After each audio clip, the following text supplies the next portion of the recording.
Sigmund Freud, known to be the greatest psychiatrist that ever lived. Well, now he's got competition, and the world knows it, within Jordan Peterson, known to be the greatest psychiatrist of our time. He was up in front of Congress yesterday, and what he had to say is very, very concerning. It concerns everybody in the world. Let me know what you think. Give me your thoughts. Like and subscribe, and Jordan Peterson. Oh, and grab yourself a drink. This is interesting. And we will start with Dr. Peterson. Mr. Peterson, you're recognized for 5 minutes. And thank you again for being here. As well, I would like to start by expressing my appreciation for the privilege awarded to me to testify here today. It really is an honor to be asked to do so. I'm not here to talk about January 6th or about any particular threat, insurrection, or protest, political or ideological, real or imaginary. I'm here to talk about the already extant and expanding collusion of government and corporation in restricting the individual freedom and autonomy upon which the productive, generous, and stable psyche, economy, and state are themselves necessarily founded. I'll begin my comments, therefore, in the most general terms to shed light on the mounting problem. There are now 700 million CCTVs in China under the rule of the Communist Party. The system to which those electronic eyes are attached is the most complete state apparatus of surveillance yet imagined, with the ability not only to recognize faces at a distance, but gait itself when facial features are hidden or obscured. Such capability can and will soon be augmented to the point where the movement of eyes themselves, monitored by high-resolution and intelligent cameras, will soon be sufficient to identify any aware and active party. The demented, naive, and prideful engineers who so enthusiastically helped build this system call it Skynet, after the rogue and all-seeing technology that took such a dreadfully wrong turn in the famous science fiction movie Terminator series, featuring artificially intelligent robot intelligences hell-bent on protecting themselves by destroying humanity. The name also references a well-known Chinese phrase describing the reach of the divine itself. The net of heaven is vast, yet it misses nothing, which aptly describes the capabilities of the new state apparatus. The system is integrated with the so-called Chinese social credit system, which awards its involuntary participants with a score indicating their compliance with the dictates of the Chinese Communist Party, allowing for full control over access to everything they possess electronically, most ominously their savings and their access to travel, certainly all modern means of travel, but increasingly as the electronic gates come up, even by walking. If you're Chinese or a visitor, your access to the world can be reduced to zero if your social credit score falls beyond an arbitrary minimum. This allows you purposefully to be shut out of all activities that can be virtualized. And in a rapidly virtualizing world, this increasingly means all activities: driving, shopping, working, eating, finding shelter, even fraternizing with friends and family, as merely being in the presence of someone with a low social credit score means that your own score can be lowered. This has also opened up the opportunity for the government to extract slave-like labor from its citizens, so burdened, as the donation of free work to the state still constitute one means by which erring Chinese men and women can increase their score and remain part of human society. This is precisely the payment system most desired by the most tyrannical, not the work for me and benefit thereby that constitutes the contractual arrangement undertaken by free and sovereign citizens, but the work for me and I will lift the deprivation I imposed that has always been the leitmotif of the slaver. Why is any of this relevant to people in the West? Well, because the technology that the Chinese Communist Party employs is an extension of Western technology. because we already fell prey to the terrible temptation of lockdown employed by that state in the face of hypothetical crisis once and in the very recent past, because we're walking step by step in the same direction, partly because of the hypothetical convenience of universal and automatic recognition of identity, and partly because any problem whatsoever that now confronts us can easily be used to justify the increasing reach of the security and nanny state. It is said that Stone Age people, first confronted with cameras and their resultant photographs by modern anthropologists, objected to having their images captured as they feared the captivity of their souls. It turns out that such fear was prescient. The images that we leave behind while navigating virtual space are such close duplicates of our actual selves that the capture of our essence is at this point all but guaranteed. We all now have our doppelgangers. We all live so much in the virtual world in consequence of our purchasing habits and modes of electronically mediated communication that our very selves have become reducible to a frightening degree to data, the modern equivalent of our footprint, with the same data making up an image of our identity, an identity which can be and is increasingly bought and sold by the invisible corporate brokers that still mostly use it to sell us what we so desperately and carelessly and conveniently want, but can also be used to track, monitor, and punish everything we do and say. Behavioral scientists facilitate this process with their reprehensible nudging, the practice of pushing people in a given ideologically determined direction by manipulating invisible incentives behind the scene. Corporations track purchasing decisions, developing algorithms that with increasing accuracy track our patterns of attention and action, allowing for the prediction of what might next be most enticing, doing so not only to offer us what we want, but to determine and shape what we need. Governments can and are colluding with these corporate agents to develop a picture not only of our actions, but of our thoughts and words, so that deviation from the desired end can be mapped, rewarded, and punished. The development of a digital identity and currency is nothing more than the likely end consequence of such inclinations, and the combination of both can and will facilitate the development of a surveillance state, the scope of which optimistic pessimists of totalitarianism such as George Orwell could scarcely imagine. The new AI systems, which are so rapidly emerging, do nothing but increase this danger, providing for the possibility of a super surveillance whose scope exceeds anything that mere unaugmented humans could imagine, while also making it certain that even the perceptions that in the real world shape our attitudes, conduct, and personality can be manipulated to the degree that we will not even be able to see a reality outside which that has been constructed by the superstate, the ultimate fascist collusion between gigantic self-interested corporations and paranoid security-obsessed anti-human governments. We're already selling our souls to the superstate for the purposes of immediate gratification, while being enticed to do so by fear-mongering Mr. Chairman, could the ideologues. witness be asked to summarize, please? And do I have my 5 minutes or do I not? Yeah. You've gone over 5 Oh, minutes. I'm sorry. I can certainly. If the witness could summarize, we're always a little lenient with the time. If you could summarize. I'll in take a few 10 more seconds. seconds. Sure. With increasing ability to monitor not only the actual attention patterns and behaviors of its citizens, but to predict those that are most likely, the persecution of even potential crime becomes ever more likely. If you have nothing to hide, you will have nothing to fear, will be the slogan commandeered by those most likely to turn to surveillance to protect and control. What was the famous Soviet totalitarian joke attributed to Lavrenti Beria, head of the secret police? Show me the man and I'll show you the crime. Those words were true enough in the time of Stalin's KGB, and the police were secret enough then as well. But that's nothing compared to what we can and likely will produce now. A police so secret that we will not even be able to detect their comprehensive and subtle activity. Monitoring crime so pervasive that everyone under the dictates of the system will have something to hide Regular and order, much to Mr. fear. Chairman. Yep. The gentleman's time is expired.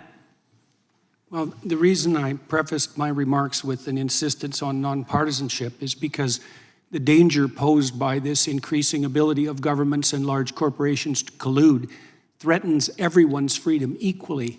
And it could well be that at the moment, and this is, I think, the case the Republican Republicans here are trying to make, is that the people who are in the sights of that collusion tend to have more conservative leanings, but that will shift in a moment whenever the political tides shift. And we're concentrating in this hearing a fair bit on the specific events of January 6th, a very partisan issue that produces a very intense partisan divide, but we're not addressing the fundamental issue here directly, which is that our new technology enables a mode of surveillance that's so intense and all-pervading that no one will escape its purview regardless of their political views. Dr. Peterson, why are you such a Luddite? Why don't you embrace artificial intelligence and facial recognition and massive computer surveillance and cameras on every street corner so that we could all be safer? Well, because there's tremendous danger in too much security. If the emerging collusion between government and corporation, gigantic corporation, continues in the manner that it is continuing, there won't be anything that you do that can't be used against you and will be used against you in very short order. And the concerns that are expressed here about the local consequences of that, let's say with regards to January 6th, seem to me to fail to take into account the much broader threat that lurks underneath that everyone should be attending to. We're in danger of eliminating the private sphere entirely. That's already happening in places around the world, particularly in China, which is why I made reference to that. That technology is at hand. And it appears as though both giant governments and giant corporations are utilizing it in every way that they can manage. And it's often motivated by the claim that that's forestalling an immediate proximal threat, right? Well, that's a short-term justification for engaging in a tremendous long-term danger. And it should be perceived as dangerous to those on the left who are politically committed, because it will be the politically committed who are first identified by such systems. Is it true that you have a PhD? Yes. Well, then why did Canada decide that you needed more education? Can you tell us about that? Well, one reason, the entire transcript of an interview that I did with Joe Rogan was submitted as evidence with regards to the unacceptability of my views. What I was doing primarily in that interview that was criticized was questioning the validity of the economic models of economic collapse that were stacked upon the unstable models detailing out climate change 100 years into the future. That was deemed in Canada sufficient to proceed with complaints against me with regards to my professional competence to serve as a licensed psychologist. That was only one of many anonymous complaints that were fostered directly in relation to my political views. I wonder if you could elaborate on how consequential it is to have the safeguards we do have here on privacy and speech.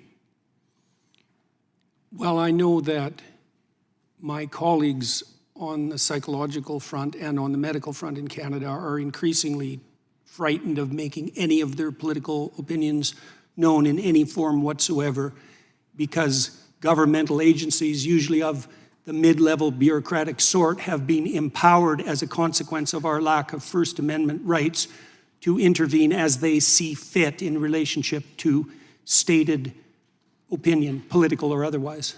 And it's not good. It's seriously not good. And there's new legislation coming up also reflecting that lack of proper constitutional protection that will make even the suspicion that a crime may be committed punishable. That's Bill C-63, which is pending before the Canadian House. These are dangerous ideas, and I appreciate that you highlighted how China's using it. And frankly, there are people in the United States pushing for a central bank digital currency that at the core is a violation of privacy. It is. Dr. Peterson, I want you to talk about the debanking issue we saw so much of, and how that was, particularly, I guess, with the truckers, and how that's, because I see it coming. I see it coming here, and it frightens me. I want you to talk about what took place in Canada and if it in any way impacted you. Well, there was essentially a working class protest against the extensive length of the COVID lockdowns. And One consequence of that was that Canadians who participated, even by donating to the protest and even by donating small amounts to the protest, had their bank accounts seized in consequence of a collusion between the banks and the government that was extrajudicial, that was recently deemed unconstitutional, despite the fact that we don't have strong First Amendment claims. So this happened. The government is currently maneuvering in Canada to make the possibility of such collusion a certainty across multiple actual and potential domains of so-called harm, particularly in relationship to government-defined hate. Yes, this is absolutely coming. And it's facilitated by the kinds of advancements in technology that we talked about today. Yeah. Well, there were some concerns expressed earlier about what might happen in the aftermath, let's say, of Donald Trump's election with regards to political belief, and anything that facilitates the collusion between government and giant corporation and enables that kind of information gathering will absolutely be used in that way. That's why I made comments earlier regarding this as a bipartisan issue. Once this capability exists, and it's being magnified now, it will be used in all directions. So the people at risk will be politically active, vocal Americans. The silent ones will remain relatively safe. But Thank you for anyone that. who And- speaks. And briefly, do y'all think that we should examine? We should absolutely examine it. Agree. Yes, definitely. Yes. Gentleman's time has expired. I don't think people understand the degree to which they are profiled online and to which their virtual representation is now an iconic representation of them, nor do they understand that they have no rights whatsoever to that representation. So for example, let's say we turn our information about our purchasing habits over to the bank when we open a bank account. Well, 30 years ago, that wasn't such a big problem. With AI systems, it's a problem that's so big you can't imagine it. I mean, I'm certain that my staff could find the data online to absolutely predict your voting patterns with 95% accuracy. You have no idea what sort of digital footprint that you're leaving behind you, and there are almost no protections for that.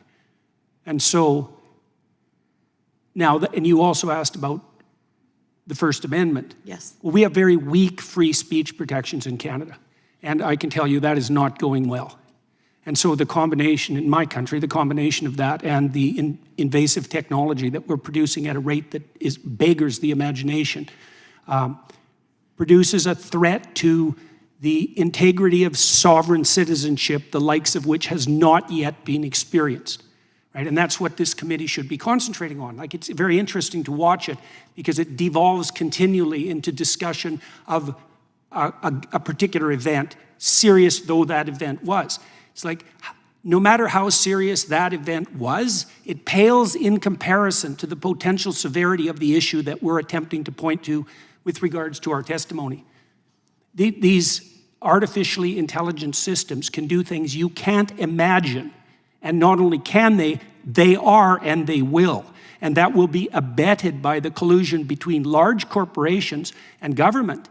And it's certainly the case that the people who stand on the left, especially with regards to their, what would you say, skepticism of large corporations, which is often perfectly warranted, should be utterly terrified about this.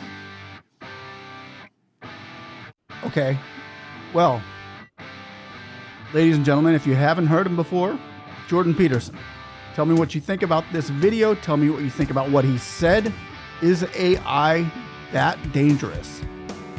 Has it gone that deep into the lives of everybody with a phone, apparently, that it can tell who you're going to vote for, what you're going to buy, what you're going to look at? He's even saying it directs you into a certain way that it guides you to be who you are. And if you're not if you're not going in that direction that they're guiding, they're coming after you. That's kind of weird, kind of strange, it's kind of scary. I mean, I fear not, for what can man do to me, as I have a heavenly Father above who keeps me in all my ways and directs my path. Ladies and gentlemen, let me know what you think about this video. Let me know what you think about Jordan Peterson. And if you have any more information on this, feel free to comment down below. And as we go through each other's comments and read and debate and have intellectual dialect on these important matters, be happily incompatible, agree to disagree once in a while, just for the sake of argument, so that we can get somewhere and meet somewhere in the middle with proper sanity. If that's a word, I don't know, but you tell me. Like and subscribe, guys, and have a blessed day. Bye-bye.